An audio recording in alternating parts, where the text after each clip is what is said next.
Series জয়টা আমি মনে করবো যে উই আর লাকি, কারণ এই অল্প সময়ে এমন কিছু কাজ হয়ে যায় না যে বাংলাদেশ টিম একেবারে 10 থেকে 2-3-এ চলে আসছে, তাই না?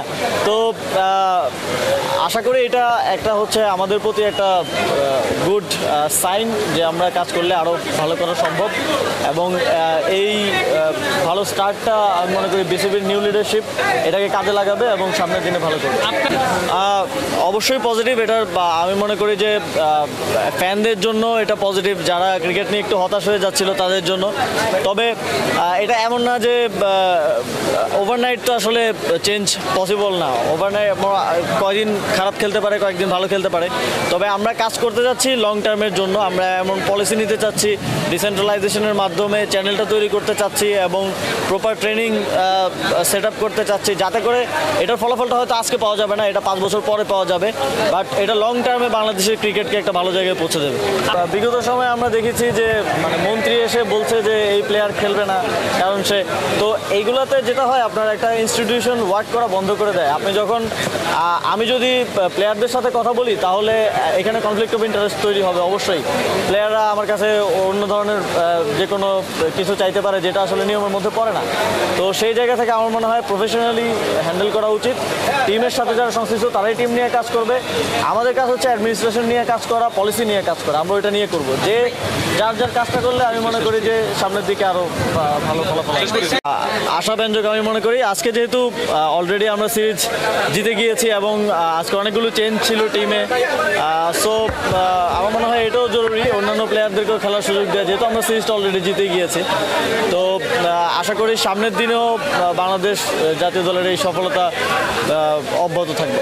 ট্রানজিশন পিরিয়ডটা কখনোই আসলে কোনো দলের জন্যই ভালো হয় না। কোনো একটা দল যদি দীর্ঘদিন একটা সেট আপে খেলে, সেটা যে দলই হোক, আবার নতুন করে যখন ট্রানজিশন হয় তখন একটু আপনারা জানেন যে টার্মোয়েল যায়, কিছু খেলা খারাপ যায়। তবে আমি মনে করি যে এই টিমের সম্ভাবনা আছে এবং হার্ডওয়ার্কের মাধ্যমে এবং বিসিবির কাজের মাধ্যমে আমি মনে করি এই টিম লং টার্মে বাংলাদেশকে ভালো কিছু দেবে। আপনার মহসিন নাকভির সঙ্গে কথা হয়েছিল, গতকাল বৈঠক হয়েছিল, আজকেও আপনারা একসঙ্গে কথা বললেন। বাংলাদেশের ক্রিকেট উন্নয়নে আসলে আপনার এবং তার সঙ্গে কী ধরনের কথা হয়েছে? আমরা আমাদের এক্সপিরিয়েন্স এবং এক্সপার্টিস শেয়ার করব। যেখানে বাংলাদেশ ভালো সেখানে পাকিস্তান সেটা নিয়ে উপকৃত হতে পারে, যেখানে পাকিস্তান ভালো সেখানে আমরা তাদের থেকে সেটা নিয়ে উপকৃত হতে পারি।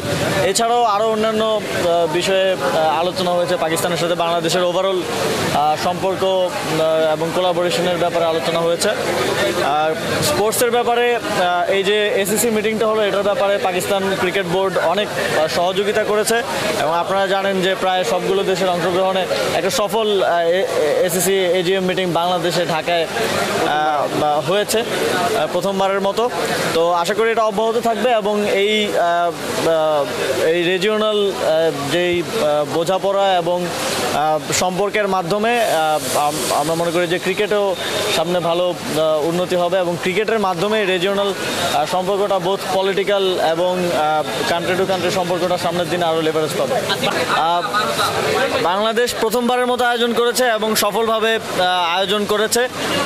আপনারা হয়তো জানেন যে অনেক ধরনের বাধা বিপত্তি বা ছিল, তবে এখানে পাকিস্তান ক্রিকেট বোর্ড সহ আরও যারা আছেন সবাইকে ধন্যবাদ। সবাই এটা সফলভাবে বাস্তবায়ন করতে সহযোগিতা করেছে এবং ক্রেডিট গোজ টু আমিনুল ভাই অ্যাজ ওয়েল। উনি অনেক পরিশ্রম করে এটা সফল করেছেন। যেহেতু বাংলাদেশ তো এসিসির প্রেসিডেন্ট থাকবে নেক্সট 2 ইয়ার এবং তারপর পাকিস্তান, তো এটা একটা গুড স্টার্ট এর জন্য।